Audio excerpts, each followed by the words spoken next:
पहिला तर आम्ही 5,000 बसेस ह्या इलेक्ट्रिकवर चालणाऱ्या, चार्जिंग चालणाऱ्या, तर त्याच्यामध्ये टप्प्याटप्प्यामध्ये आम्ही त्याला सुरुवात पण केलेली आहे.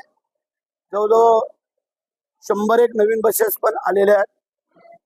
त्या काही डेपो डिव्हिजनला वर्ग केलेल्या आहेत आणि आत्ता ज्या येत आहेत त्या पण आम्ही महाराष्ट्रातल्या डेपोना वर्ग करणार आहोत. 2200 बसेस ह्या डिझेलवरती चालणाऱ्या लॅलँडच्या, अशोक लॅलँडच्या. तर अशा प्रकारे चांगली व्यवस्था, पॅसेंजरला सोयीसुविधा कशी देता येईल याकडे आमचं लक्ष केंद्रित आहे.